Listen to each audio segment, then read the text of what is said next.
Welcome back, everybody. Today we're taking a deep dive into excerpts from Genesis 22. Oh, yeah. The story of Abraham and Isaac. Mm-hmm. You probably know the basic outline. God asks Abraham to sacrifice his son. Right.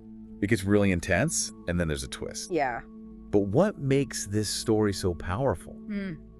And is there more to uncover beyond what we see on the surface? It's a story that's fascinated people for centuries. Yeah. And for good reason. Right. It really grapples with those huge questions about faith, sacrifice, obedience, Right. that I think still resonate with us today. Okay, so let's unpack it.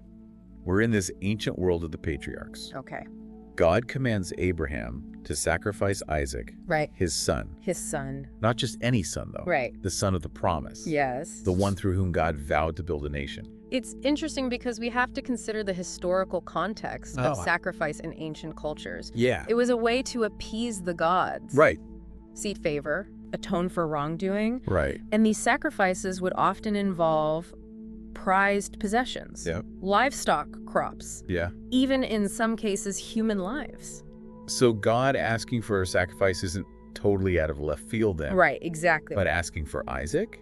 That's the thing. Yeah, that raises the stakes quite a bit. Exactly. It's not just any sacrifice. Right. This is Abraham's heir, the embodiment of God's promise to him. Right. It's like a test of faith. Yeah. Unlike any other, pushing Abraham to the absolute limit of his devotion. And the story doesn't shy away at all from the emotional intensity of this journey. No, it doesn't. I mean, the text tells us Abraham rose early, saddled his donkey, Yeah. gathered his men, Yeah. and even split the wood for the offering himself. Wow.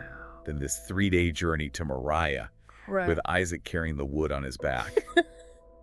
It's almost like the story really highlights how he prepared for it. Yeah. It wasn't this rash decision, Yeah. but a deliberate act highlighting the weight of the command and the turmoil that he must have been experiencing. And then there's that line where Isaac asks, Oh, yeah. you know, where is the lamb for a burnt offering? Right.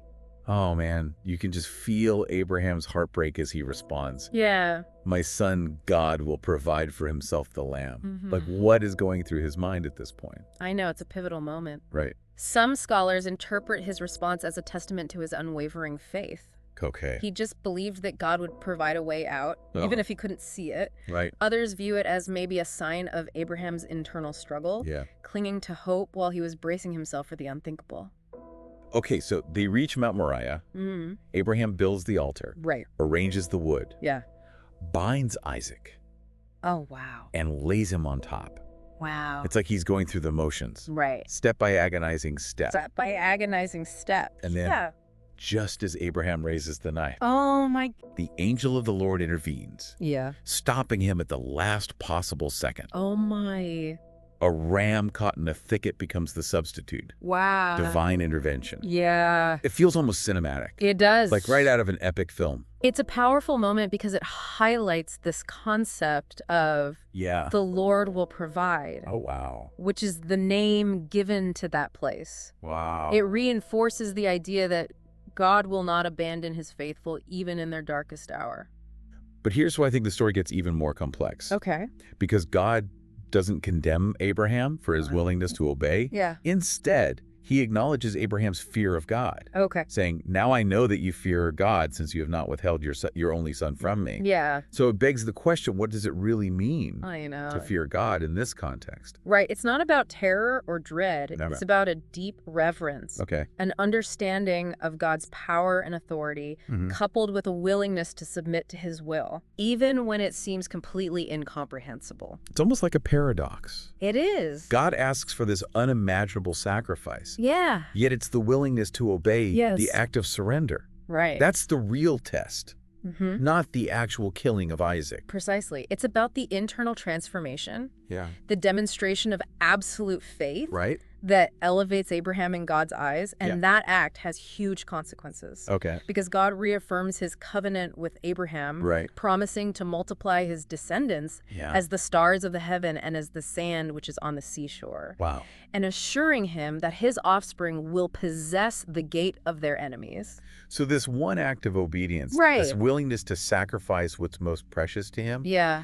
really sets the stage for the entire lineage of the Israelite nation. Exactly. It's a pretty big deal. It's a pivotal moment in biblical history. Wow. It lays the foundation for this concept of chosen people, a lineage destined for greatness. Right. And it's really fascinating how this story, with its themes of sacrifice and covenant, resonates through the entire Bible. Let's shift gears a little bit here. Okay. Because the story of Abraham and Isaac doesn't just impact future generations within the Bible. Right. It ripples outwards, influencing art, literature, and philosophical thought for centuries. Think of Rembrandt's painting, Okay. The Sacrifice of Isaac. Right. It captures the emotional intensity of that moment, the fear in Abraham's eyes, the resignation on Isaac's face, the looming presence of the angel. Oh, wow. You can practically feel the tension emanating from the canvas. It's palpable. And it's not just visual art. Right. You have literary giants like Kierkegaard, Kafka, who have explored these themes of faith, sacrifice, and the often absurd nature of divine commands, drawing inspiration from this Genesis narrative. It's a story that just continues to resonate. It does. With creative minds inspiring countless interpretations and adaptations. And that speaks to the universality of its themes. Yeah. Whether you approach it from a religious perspective or not. Right. The story of Abraham and Isaac taps into something so fundamental about the human experience.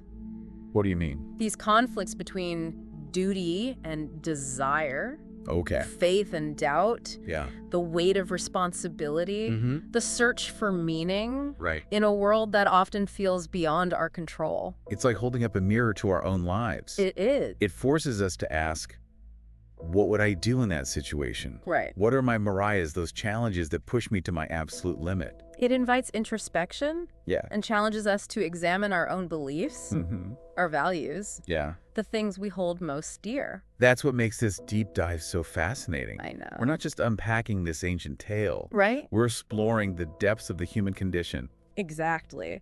And with that in mind, let's shift our focus to the theological interpretations of this story. Right. Because they've really evolved over time. Oh, wow. There's a lot to unpack there. Yeah. And it might surprise you just how diverse those interpretations have become. I'm ready. So theological interpretations of the Abraham and Isaac story, they've really evolved over time. Yeah. It's fascinating how a story so ancient can still spark so much debate and discussion. It really is. It's a testament to the power of this text. Yeah. It doesn't really give us those easy answers. No. Which allows for these diverse perspectives to emerge and evolve. Exactly. One of the most common interpretations focuses on Abraham's unwavering obedience to God. It really highlights that importance of faith and submission to divine authority, even when it challenges our human understanding. It almost elevates Abraham. It does. To this heroic figure, a model of piety and just unwavering devotion. But there's also a counter-interpretation that questions the morality of the command itself. Interesting. Yeah. How can a loving God demand such a sacrifice? Right. Especially from someone he has chosen and blessed. That's where I think those ethical complexities really start to surface. They do. It forces us to grapple with this idea of blind faith versus moral reasoning. Precisely. Some scholars argue that the story isn't about blind obedience, but rather about the struggle between faith and doubt. This internal wrestling match that Abraham goes through as he tries to reconcile God's command with his own sense of morality. So it's not just about following orders, it's about engaging in a dialogue with the divine. Exactly. Even when it's painful or confusing. And that dialogue, that questioning, is actually seen as a sign of Abraham's deep faith. Interesting. Not a lack of it. Okay. It suggests that true faith involves grappling with doubt. Uncertainty. Not simply accepting everything at face value. That's a really interesting perspective. Yeah. I think it makes the story feel more relatable. It does. Human. Yeah. It also highlights the importance of individual conscience. Okay. And the courage to question even the things we hold most sacred. That's a good point. And then there's the interpretation that focuses on this story as a foreshadowing of God's own sacrifice of his son Jesus. This is where the story becomes like a cornerstone of Christian theology. Yeah. It's seen as a prefiguration of God's ultimate act of love and redemption. The willingness of Abraham to sacrifice Isaac becomes a parallel to God's willingness to sacrifice Jesus for the sins of humanity. Exactly. Both stories highlight this theme of love and sacrifice as the ultimate expression of divine grace. So it creates this really powerful link between the Old and New Testaments, weaving together this story of salvation across generations. It also deepens the emotional resonance of the story. In what way? I mean, imagine the weight of that foreshadowing, the knowledge that God himself will experience the same anguish, the same willingness to sacrifice what is most precious. Wow. It adds a whole new layer of meaning to the story. It does. It's not just about Abraham and Isaac anymore. It's about this ultimate sacrifice. The ultimate expression of love. Yes. But there's another fascinating interpretation that I find particularly relevant today. All right. And it's this idea of the story as a parable about letting go of our attachments. Oh, that's a rich interpretation. Yeah. Because it speaks to our human tendency to cling to things, people, ideas. Isaac, in this context, represents those attachments, the things we hold most dear, even when they might be holding us back. It's like that saying, if you love something, set it free. Sometimes the greatest act of love is letting go. Even if it's painful. And the story suggests that through that act of letting go, we might discover something even greater, something more fulfilling, the ram in the thicket. That symbol of divine provision represents the unexpected blessings that can come when we surrender our attachments and open ourselves up to new possibilities. It's like that leap of faith. It is. That trust that even when we let go of something we hold dear, we won't be left empty-handed. It's a powerful message. It is. Especially in a world where we're constantly bombarded with these messages about acquiring more, clinging tighter, never letting go. It's a good reminder that sometimes the most fulfilling path involves surrender, not control. Exactly. Speaking of letting go, let's shift gears a bit and explore how this story might play out in a modern context. I like where you're going with this because the themes of faith, sacrifice, obedience, they're timeless and universal. They resonate just as powerfully today as they did thousands of years ago. So if we were to reimagine the story of Abraham and Isaac in a modern setting, what form might that sacrifice take? What might those contemporary Mariahs look like?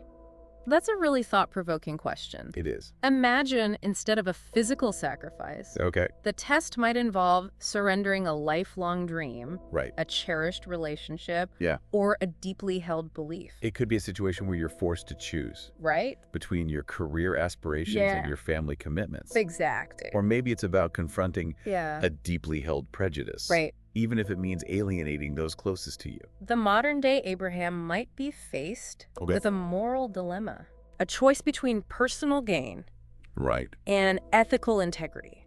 It could be a whistleblower who risks their career to expose wrongdoing. Exactly. Or a journalist who refuses to compromise their principles. Despite pressure from powerful forces. Or even something as simple as standing up for what you believe in, even when it's unpopular or makes you feel ostracized. The modern day bindings might not be physical ropes, but rather societal expectations, cultural norms, or even our own fears and insecurities that hold us back from really living authentically. So the sacrifice might involve breaking free from those constraints, confronting those inner demons, embracing a path that aligns with one's true purpose and values. And the ram in the thicket, that symbol of divine provision, might manifest in unexpected ways. It could, in a modern context. So. It could be a sudden opportunity that arises, a chance encounter that changes everything. Interesting. Or even just a shift in perspective that brings peace and resolution. I love that idea. It's not about a literal ram appearing out of nowhere. Exactly. It's about those moments of grace. Those unexpected turns of fate that guide us towards a more fulfilling path. It's about trusting that even when we're called to make difficult sacrifices, we won't be abandoned. that even in the midst of uncertainty, yes, there's this force at work guiding us, supporting us, providing for us in ways we might not always understand. It's a message that resonates deeply. It does. Especially in a world where so many people are struggling with doubt, fear, and a sense of disconnection. It's a good reminder that we're not alone. Exactly. That even in our darkest moments, there's a source of strength and hope that we can tap into. And that's what makes the story of Abraham and Isaac so endearing. Yeah. It's not just an ancient tale. Right. It's this mirror reflecting our own struggles. Right. Our own Mariahs. Yeah. Our own search for meaning and purpose in a world that often feels chaotic and unpredictable. Wow. And it's a reminder that within those struggles, within those tests of faith, lies the potential for growth, transformation, and the discovery of a deeper, more authentic self. But there's another layer to the story, one that I think often gets overlooked. That's it. It's the perspective of Isaac. Oh, yeah. The one who is asked to be sacrificed. Right. We often focus so much on Abraham's faith and obedience. Right. But what about Isaac's experience? Yeah, what about Isaac? What does the story tell us about his role, his perspective, his own journey of faith? That's a really interesting point. We do often focus on Abraham. We do. His faith, his obedience. Yeah. But what about Isaac? I know. What does the story tell us about him? That's a rich area to explore. I think so too. And it might surprise you how much we can glean from Isaac's silence, his willingness to submit to his father's will, and ultimately to a higher power. It raises questions about the nature of trust. Yeah, it does. The dynamics of family relationships. Yeah. The sacrifices we're sometimes called to make for those we love. This is getting really fascinating. It is. I can't wait to dive into Isaac's perspective. Me too. And really uncover the hidden depths of his story. I'm ready when you are. Okay. Let's shift our focus to Isaac. All right. And see what insights we can uncover together. Welcome back to our deep dive into the story of Abraham and Isaac. Yeah. We've been unpacking this ancient narrative. Yeah. Exploring its historical context, the theological interpretations. We even reimagined it in a modern setting. We did. But as we wrap up, let's shift our focus to a perspective that often gets overlooked. Okay. Isaac's. It's easy to get caught up in Abraham's journey, you know, of faith and obedience. Yeah. But Isaac's role in this story is equally compelling. Right. I mean, we're talking about a young man who is asked to make an unimaginable sacrifice. Right. To surrender his own life. I mean, think about it for a second. Yeah. He's carrying the wood for his own sacrifice. Yeah. Asking, where is the lamb? Yeah. It's heart-wrenching. And yet what's so striking is Isaac's silence. Right. He doesn't rebel. He doesn't. He doesn't question his father's actions. It's interesting. There's this sense of acceptance. Yeah. Of trust that's both unsettling and profound. It really makes you wonder what's going through his mind. I know. Is it blind obedience? Right. A deep faith in his father and in God? Yeah. Or maybe a resignation to a fate he can't control? Some scholars interpret Isaac's silence as a testament to the patriarchal structure of the time, like a societal norm where sons were expected to obey their fathers without question. It's a good reminder that this story is a product of its time. It is. A culture very different from our own. But even within that context, right. I think we can still glean insights into the complexities of family relationships, the dynamics of power and obedience, and the weight of tradition. It also raises questions about the nature of consent. Absolutely. Especially in the context of religious belief. It forces us to confront the ethical dilemmas that can arise when faith intersects with personal autonomy, a theme that we continue to debate and grapple with today. But I think beyond the societal context, I'm also struck by the emotional bond between Abraham and Isaac. There is a tenderness, a love that permeates the story, even in the midst of this unimaginable ordeal. Remember how Abraham refers to Isaac as my son? Throughout the narrative, it really emphasizes their connection. It does. The depth of their relationship. And that makes Isaac's willingness to submit even more poignant. It's not just about obeying a command. Right. It's about trusting the one who loves him most. Yeah. Even when that trust is pushed to the absolute limit. It's almost as if Isaac is mirroring Abraham's faith. Yeah. Not in God directly. Right. But in the man who embodies that faith for him. It's a beautiful and heartbreaking reflection There is. on the power of familial love and the sacrifices we're sometimes willing to make for those closest to us.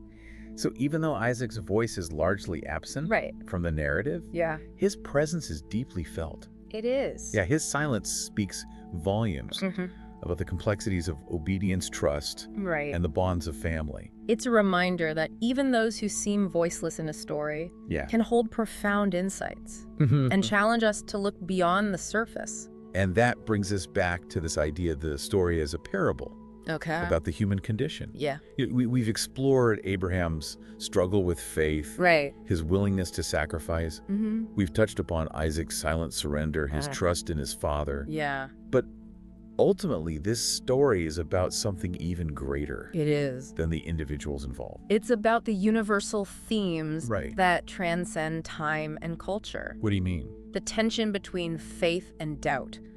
The weight of responsibility, the search for meaning, the power of love and sacrifice. It's a story that I think continues to resonate with us. I think so too. Because it reflects the complexities of our own lives. We all face our own Mariahs, our own bindings, those moments where we're asked to surrender something precious, to confront our fears, to trust in something greater than ourselves. And just like Abraham and Isaac, we don't always have the answers. We have to navigate with a mixture of faith, doubt, and that deep primal human instinct to protect what we love most. But the story reminds us that even in the midst of uncertainty, even when we feel lost and alone, there's a source of strength that we can tap into. Might be faith in a higher power, It could be. trust in a loved one, or simply the belief in our own resilience, our ability to overcome challenges. And ultimately, that's the takeaway I would leave with you. The story of Abraham and Isaac isn't just an ancient tale. It's a mirror reflecting our own struggles, our own triumphs, and our own enduring search for meaning and connection. It's powerful. It invites us to confront the complexities of our own lives, to grapple with those big questions, and to find hope and strength in the midst of uncertainty. Beautifully said. It's been an incredible journey. It has. Exploring this timeless story with you. I agree. Thank you for joining us on this deep dive. Thanks for having me. We hope it sparked your curiosity, challenged your assumptions, and left you with some food for thought. Absolutely. Until next time, keep diving deep.